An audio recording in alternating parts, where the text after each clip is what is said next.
when you're offered money and you look at it and you're like, wait, but you're making this, but you're making that. You have to know, like, it's better to make a small piece of a big pie than a big piece of a small pie, right? And so if you're aligned on where you're going, you have to let the ego get out of the way. Hey everyone, thanks for tuning in to this episode of Mission Critical. Make sure to hit like below and subscribe for more updates from our show. Let's get into it. Hello, how are you today? Doing well. We're doing really well. Thank you. How are you, Lance? Great. I'm so excited to be chatting with you today. I know that you were in Toronto. Was it this week or last week? I don't know. Time means nothing to me these days. But I'm so sorry I missed you, and I would love to have met you in person. But I'm so glad that we were able to chat today and talk about your incredible journey and your incredible brand. Yeah, I'm so excited. How is everything going? Where are you calling in from today, Brooklyn? Yeah, that's right. Yeah, we're in our studio in Brooklyn, in the Brooklyn Navy Yard, where the magic happens, as you can see behind David. Yes, exactly. Why don't we start off? Maybe if you can just quickly introduce yourselves and what's your elevator pitch to the world? We're we're not a big pitch brand, but I'll say I'm David from DS and DURGA.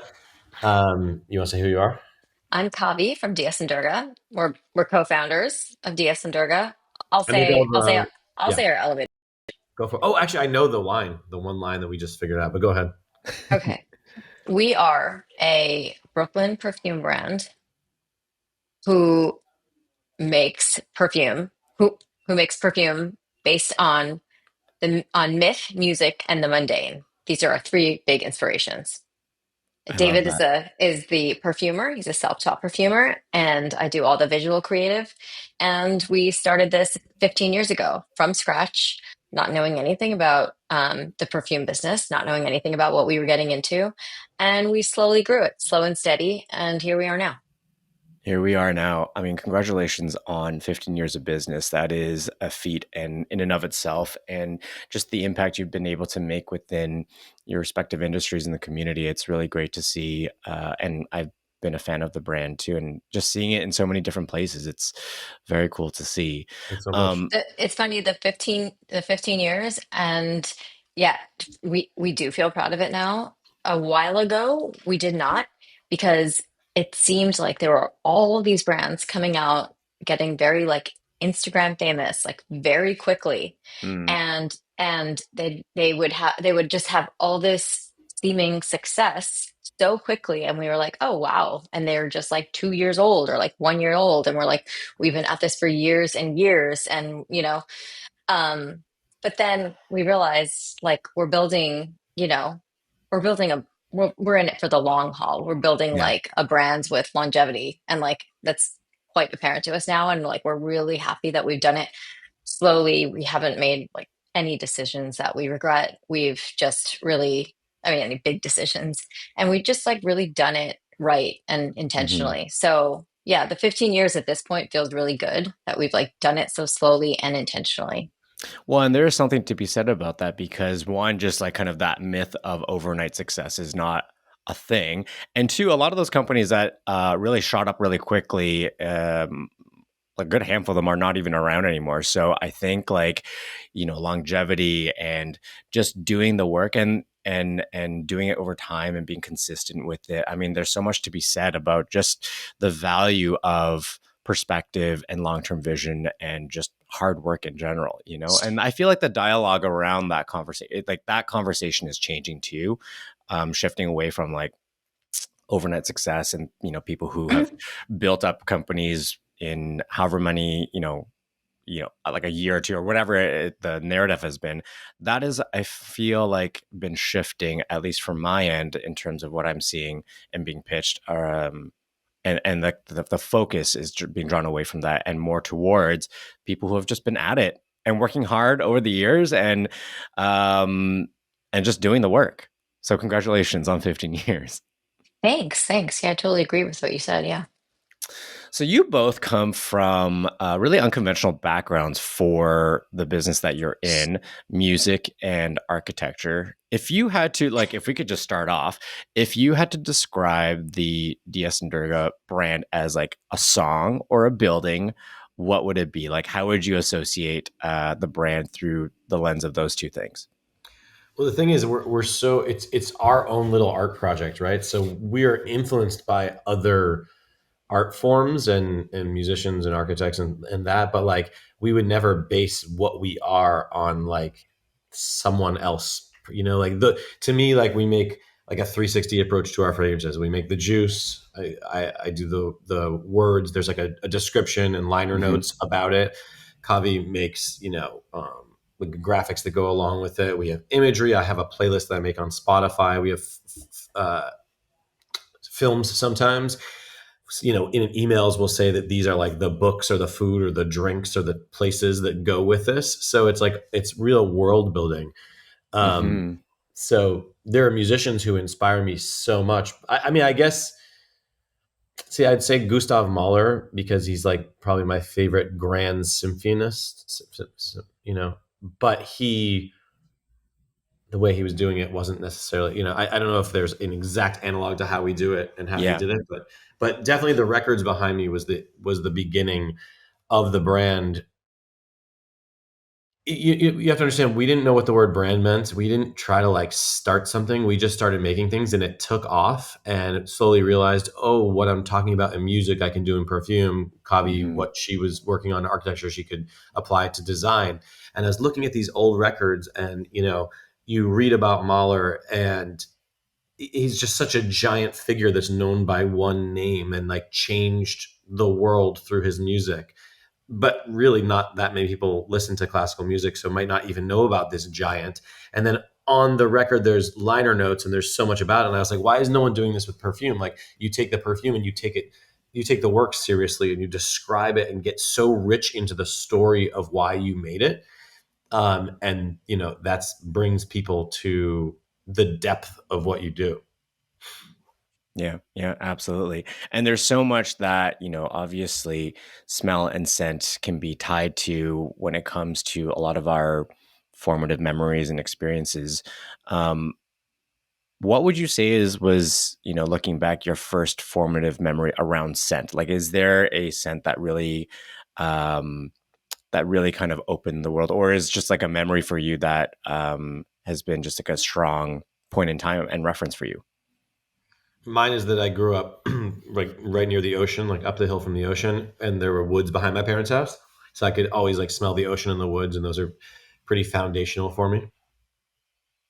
What about yourself, Yeah, maybe? I have a couple. They're all based on going to India, like during my like childhood summers. One of them is there's this like local handicraft store like run by the government in India so that you can like get different handicrafts from different regions of India in one like in Delhi or in Bombay, wherever you are.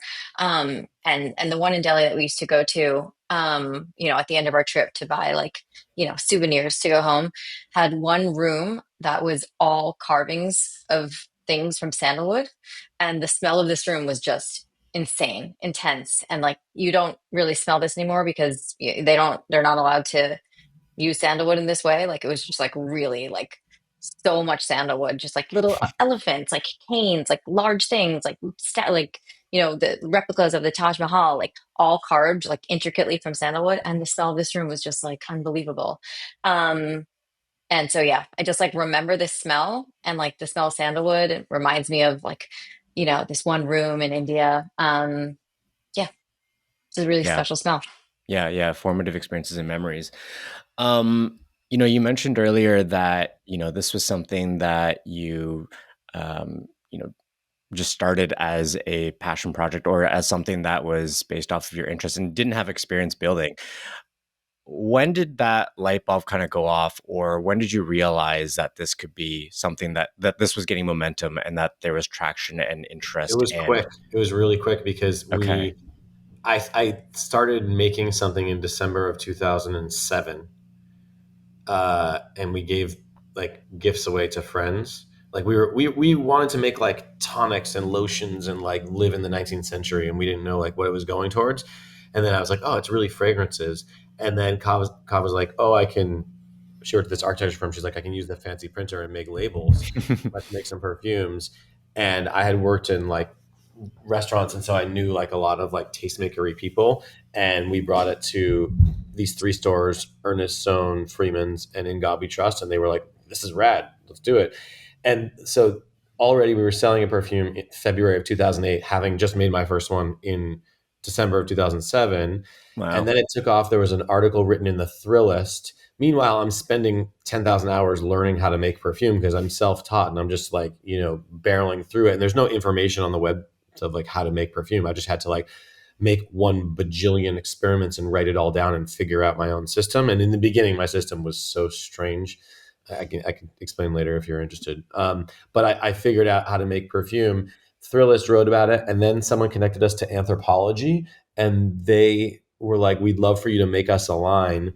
And they put in like a PO for a purchase order for like it's I need to look back. I always bring this story up and I don't remember. It's either $26,000 or $52,000, which to me was like $26 million and $52 million. We're like, holy shit. And we were in India, and I literally just wrote, I was working at a restaurant at the time, and I was like, I'm giving my 2 weeks. I was like, we got like this one, not even the money. You just get like the PO that says they have to pay you. Yeah. And boom, we quit our jobs. Yeah. She quit within 1 year, we quit our jobs and did it And full time. and I want, yeah, just like off of that, like we were just younger and more reckless. Behind this Like PO. we just, I mean, I think we were 27 when we met, and I definitely had a career, like a professional career. I like went to grad school for architecture, and that's where I was working. And I left my job in 2009, and it was like the recession here in New York, Mhm. and all the buildings that we were working on, like our firm, everything was getting put on hold. So because there was just no funding, and everyone was Mm. freaking out.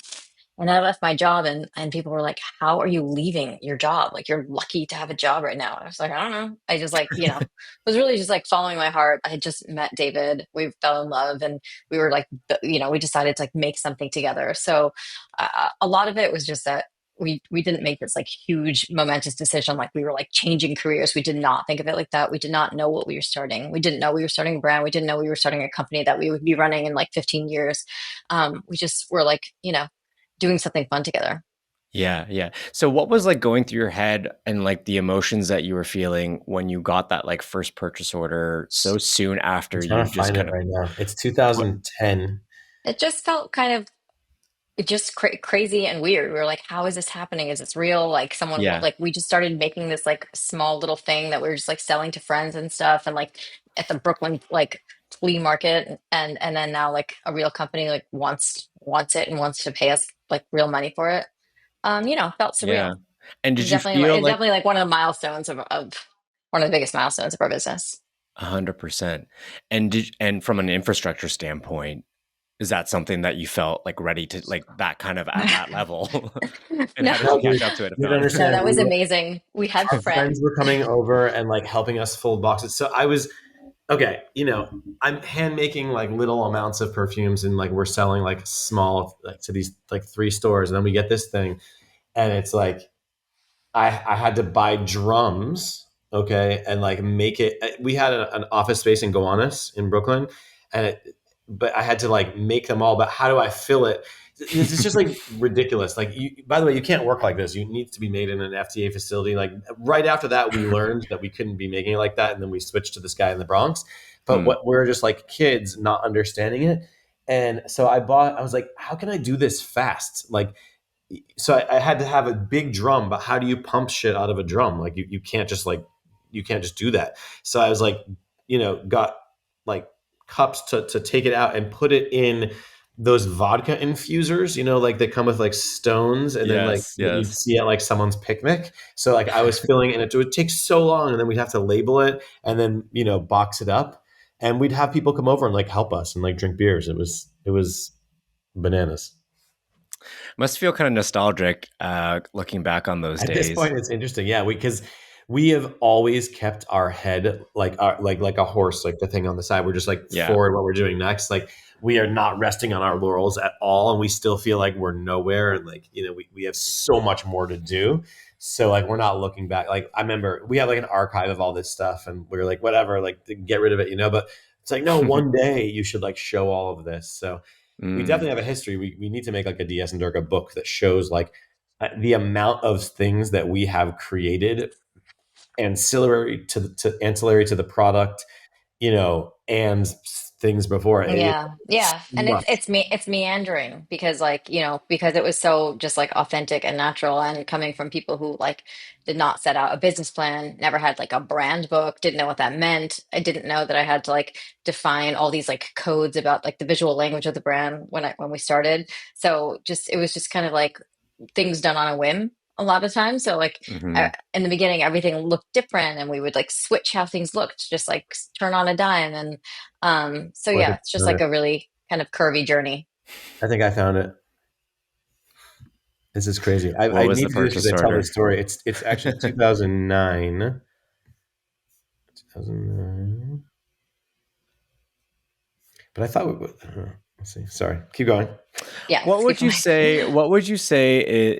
Looking back on those days, was like the biggest lessons you learned about, running a small business at that point, and kind of, yeah, like and taking it to that next level. Did you Yeah, I mean, I don't know if it sounds very original, but perseverance, it took it definitely wasn't easy. I imagine it's even harder now because the space is so saturated. Every space is so saturated. There's so many brands right now. When we started, it wasn't exactly the case. It wasn't like there were a million niche perfume brands trying to pop up. So I guess we just had to like really, really keep at it. We were coming from outside of a very um, secretive kind of secretive business, Hmm. and Hmm. no one really wants to help you. You're trying to figure out really basic things like where do I source these perfume oils, like and not buying them off the internet. Like where is it? Where how can we like get connected into this industry and like how do we get these like bottled? I mean, the minimums for everything, to get like a decent bottle, you have to buy 10,000 of them. That Right. right? sounded like impossible for us in the beginning. So we had to like work with whatever we could find, like stock bottles, and those even if the minimum was 100 pieces at that time, that sounded insane to us too. Yeah. So it was just like really, we had to really be resourceful, and really figure things out. And I think both of us are really good. We're both super scrappy. And I think that is obviously the best quality that you could have when you're starting a business. We just wouldn't give up. We kept trying to figure things out. We would just like ask everyone we knew. Um, not that really we got much help from anyone. And it wasn't like the atmosphere then either, like 15 years ago, of just like helping each other out and community. It wasn't like that wasn't really in the air. It was more Mm-hmm. of a like dog eat dog, just kind of like figure it out for yourself kind of world. There was the feeling of other founders in Brooklyn doing not perfume that we felt Not like part perfume. of, like friends who made like clothes and that kind of stuff. Yeah, but in an artistic way, not in a brand with a capital B way. Well, we didn't know the That word brand. We did not use yeah. that word. We thought brand meant like Coca-Cola. So we Right. definitely never thought of the word brand. I didn't honestly did not know what the word marketing meant until 2018. And we took our first investment in 2018. I Mm-hmm. finally realized like what it meant. And I was like, oh, I'm kind of a marketer at the end of the day. But I Yeah. did not think like that. So I mean, I think I'd have a lot of advice to someone if they like came and asked like specific questions because we went through it. I think perseverance is obviously, one of them. And I mean, being nice is really important. Like, like being like snobby and like thinking you're awesome is not going to get you anywhere. So just be like Yeah. Yes. open and Totally. Yeah. Yeah. As you were, learning more about the business and the industry and opening doors and unpacking kind of what was required to build the business, were there any kind of myths or misconceptions around the industry or around that category that you realized, like, oh, this is not actually how it's often perceived as? Like, yes, what someone are just the told biggest me myths? someone just asked me this. It's true. Like I've never felt like disrespected or not embraced by our industry at all. Like I Mhm. love, I know so many perfumers. If anything, it's the brands because you have to understand, here's the weird thing about the perfume industry, right? I'm sitting in this office. I actually make perfume, right? It just so happens we have a brand that's about the perfumes that I make. Mhm. But most brands don't make perfumes. They go to a perfume company and say, "Hey, can you make me a perfume that's based on a trip I took with my parents in 1991 to the Bahamas. And maybe that perfumer's never been to the Bahamas. They weren't on that trip, and they have to like craft this like thing together, and like that's where the lie begins. And then when that brand talks about that perfume, they don't know the formula. They don't know how to make a formula, the magic of the formula. So they have to like go off of, it's like an art historian. Like, would you rather hear from an art historian, or would you rather hear like Picasso talk about what he did? Hmm. So I think, um, why did I get on this? What was your question? Just like myths and misconceptions just Oh around that you yeah, just discovered. that. Yeah. So actually, like the brands, like that, they might have to be more like cagey and stuff because they're not making the actual art that we're all selling. But if you talk to Right. the artists, they're awesome. Like I've never felt like anything. I just felt like embraced by all people, and people are very nice in our industry. So I didn't. If there was that myth about that whole thing. I mean, Yeah. of course, things are secretive because they have to be, like in terms of proprietary information and the security of like, you know, I work at Firmenich, and they're like, number one, number two biggest company in the world that makes fragrances. And yeah, there's like crazy amount of security around, like even like the formulas I make, like literally no one there can see them at all except for someone who checks regulatory, but like no, Mm. and then the people who the someone who compounds it. But like there's even the sales people and stuff, they're not allowed to see the formulas. It's very like secure. And it has to be because it's proprietary information, Yeah. Yeah. Yeah. Yeah. Um, as you've built up the company, the industry in general, there's, a lot of big players in the industry. But your trajectory, you've been able to be independent. And so in your experience, has there been a moment where staying independent felt like the harder choice, but the right one ultimately for you as a team and as a brand? Well, just we have investors, right? Kavi and I Yeah. still own a bunch. Yeah. I think like what is independent and what is niche is sort of like I'm not sure anyone knows anymore because if do we consider Byredo niche? They sold to Puig for 1 point something billion dollars, Right. and is Le Labo niche? They're owned by Estee Lauder, so we have investors. So I'm not sure. We're If you're not part of a strategic company, um, I I don't will, think. I will, I can talk about though the moment that when we decided to first take Yeah. on any outside investment, which Yeah. Oh was yeah. in 2018. So it was about 10 years into our business, and we had done it all ourselves till then. Um, it was David, me, and maybe, 2 to 4 other employees at like different times. And we were like, we can keep going like this. Things are good, sales are good. We feel like we know what we're doing. We can keep mom and popping it, for a long time. But we felt like we had just bigger visions for what DS and Durga could be. Like we knew from the beginning that we were making something that we were filling some void, that we were putting something out there with a unique voice, and we'd always felt good about like what we were putting out was different. Like we'd always gotten that feedback, and we just knew from the beginning that this is something that like we're not just putting out more of something into the world. Mm. So we decided that, we were just going to go for it. And taking on investment for the first time was really scary for us. I think a lot of people jump on it. And like we see so many small brands like trying to raise money, like with private equity or even VC. And um, it's definitely something like when we talk to other people, we're like, wait as long as you can. I mean, it's kind of a common thing to like wait as long as you can to take on investment. And we did. We waited a good 10 years. And it was scary to do it because it was the first time that we ever, like weren't fully owning the business and Hmm. giving up even a part of it to someone else like meant something. But in the end, of course, it was a great decision. I mean, we've been able to grow. We've been able to hire like amazing people that work with us, and like we've been able to trust them with all the things that they're better that they're better doing than we are.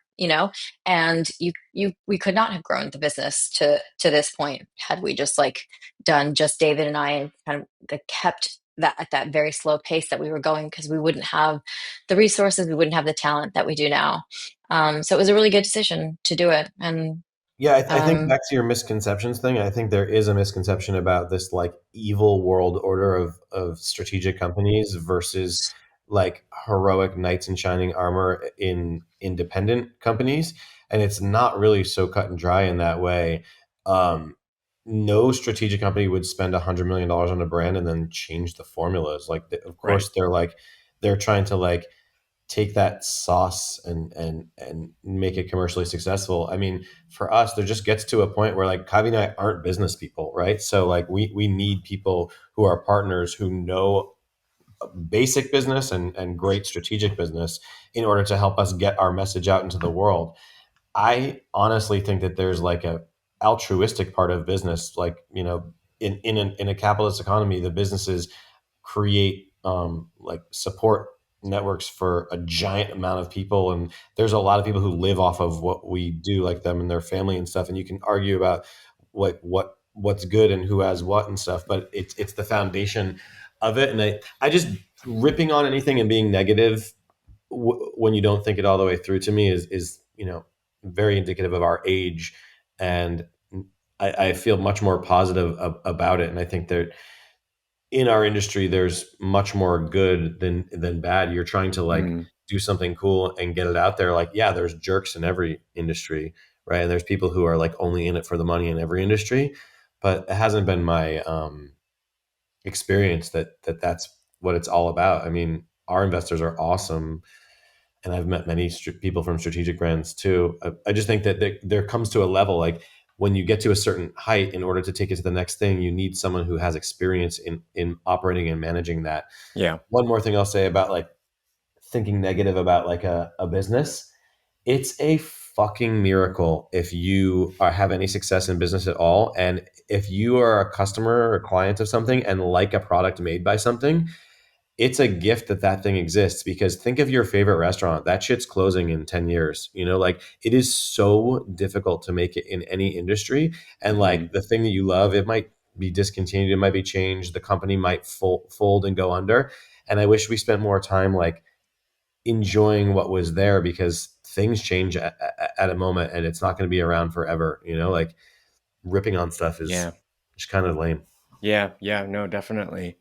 When you were when you were talking to your investors, was there any piece of advice that you received from an investor or a mentor that made you kind of pause and or maybe opened up your perceptions about what could be possible with the business that you maybe hadn't considered before that? Well, again, these people, like, we didn't Kavi and I didn't take a salary. We didn't know what marketing meant. We didn't have a president. We had no structure to our organization. So like we literally didn't know the fundamentals of operating a business. So that was taught by Oliver from Monogram was our first investor, and he really walked us through and got us the talent. So it's all about the people around you, right? Like that's really how you're going to build a Yeah. business. And Yeah. he brought in our president, Donna DiDonato, who had done this before and just knew so much. And she has been instrumental into making DS and Durga into a viable commercial business. I've learned so much from her, Oliver, Manzanita now. And then in terms of like the actual like raising of capital, you know, that's where a investment banker comes in and really helps walk you through like how these things work, and a lawyer. So we've had the best partners in lawyer, banking, our team and our investors. And I've learned so much, like so much about business that I had no idea before. Um, yeah, those are all at different stages, I think, Hmm. you know, and hopefully. Oh, you know, another thing about the capitalism, just like the evil of business versus like its function. I think about this in terms of like um, the record industry has always been like thought of as pretty evil and like taking all the money from the artist. It might be like it looks kind of bad, but then if you look at a business, like you make a thing of like art, and let's say you make a perfume, right? And you don't know like how to sell it or where to sell it, or how to do it. The person who comes in and like tells you that and gets it done and gets it sold to make you money, like that's worth a lot, you know. Hmm. That's what a true partnership is. Like you need business people and you need artists. Like the business person should definitely not get all the money, but the artist can't also have all the money unless they know how to do the business themselves. But you need to pay people for what they are part of it, and it should hopefully be a good partnership that's fair to all people. I think people get really rubbed the wrong way, when you're offered money and you look at it and you're like, wait, but you're making this, but you're making that. You have to know, like, it's better to make a small piece of a big pie than a big piece of a small pie, right? And so if you're aligned on where you're going, you have to let the ego get out of the way. Like you can't, unless you are an awesome businessman, like you hear about it in rap all the time, like talking about this, like there's you can be good at business, but I'm pretty sure that people who know how to run a business are worth their weight in gold too. I'm always so impressed by finance people because I'm not one. Like I meet someone and they want to talk to me about all these like creative ideas. I'm like, I know I know a lot of. I don't need more of that. I'm interested in like how you think about finance because I need someone to explain that shit to me. Yeah, and one thing you have to do, like for anyone, you know, at the start of raising capital or for their business, really, it seems obvious. You really have to make sure that they're aligned with what you want to do creatively, because it doesn't always they don't always line up like a brand's like creative vision and then making money, so Yeah. I mean, we've been really careful to partner with people who want to protect our creative vision, see the value in it, and really want to help support it, even if it means like not doing this cash grab thing or this collaboration or kind of like selling out or diluting the brand in ways that would make it more mainstream. So I think you just have to really make sure that it is a marriage, and you have to just make sure that you're Yeah. on the same page about like a lot of like big decisions that will come down the road. Yeah. Yeah. Yeah. Absolutely. It's a marriage where they're paying for the house and you're like the best decorator ever. So they need to be like, you're so good at decorating. And you're like, I'm really worth it because my decoration's awesome. But you have to know that like they bought the house, A So partnership, a you got true to respect that. partnership. Yeah. Yes. Switching gears, so many of all of your scents read very much in, the way that you describe them as like almost like short stories. There's a lot of storytelling around it. The scent of cowboy on the trail, or the plants that grow through through Brooklyn's pavements. What's kind of what kind of stories are you attracted to when you're building out a new scent? I mean, I'm so inspired by like everything all around me all day. And I'm thinking of things that, I just told this one when I came up to Toronto. Like I was listening to a book about Charlemagne on the drive up there. And they started talking about how he brought in 800 the two kids with him to be crowned Holy Roman Emperor, and they were like saying like the air was redolent of incense, and like this giant moment was happening where like Western Roman Empire had fallen, and he was the first one to like sort of try to bring it back to like this thing. So I was thinking, oh, what would it have smelled like in there? Like the two kids are sitting there, they're watching their dad like be crowned, and I've been there. So that's another thing. I've been to it's in St. Peter's Cathedral, and you can see the spot. Remember we took that picture of like the kids like putting a hat. Yeah. So I've been there, so I can see like the marble. I mean, I'm sure it didn't look the same back then, and just Right. what it must have smelled like with the incense and like just dirty 9th century people, and what their clothes are made of. And I made a formula today, and I sent it off. Let's see if I'm right, or if it's cool, or if it's a thing. Like then I can make a scent that's about smells like St. Peter's 9th century or Charlemagne's kids, and that's just one thing. I'm just always thinking of stuff, and I have a million things here. Um, Yeah, so, very referential. there's like a lot of stuff I'm working on right there. And there's Very there's cool. more behind me over there. So inspiration to me comes from anything. I think I'm interested in. I don't know how to describe it, but like I'll read something and something just shines to me. Like I heard that whole book, that was probably in the second chapter. Nothing before was I need to make this into a fragrance, but that I was like, oh, very specific scene. I like very specific, detailed things. I've always been, I love the idea of how a short story can be as deep as a long story, because you can imply so much. And then if you distill that down, I'd say poetry is even more powerful to me. And like I might even prefer it because my mind thinks more poetically than like linear text. And a poem can, I, a poem can just express the same amount of like large narrative as a gigantic novel, and you could read it in, you can read someone's whole poetry collection in like a week or like a night, depending on what Yeah. it is. So, And it can mean a different thing at different times when you're reading it too, you know. right. Is there a scent that you wanted to create but maybe held back because maybe it was too polarizing or too weird? Like what's Oh, yeah. the difference between what makes it through and what doesn't? Anything that's weird to me, I'm going to try to. I'll never put out something that's unwearable. I try to make it like, so. Like I've been working on a weird one for a while. Well, I just went to Iceland and was reading the Eddas and just was imagining these like like salmon fisherman farmer people like on the. And I just started like trying to make it. It stinks right now, but I'll just keep trying to make it more and more wearable, and maybe it'll never happen. Hmm. But so I always just try to bring something back to wearability. It's like bringing it more and more into focus because a perfume has to last. It has to like have sillage. It has to be symphonic. It has to be memorable and wearable. So there's more that I've come up with that haven't come out than have come out, of course, just by the law of mathematics. Yeah, yeah. I That have makes many. sense.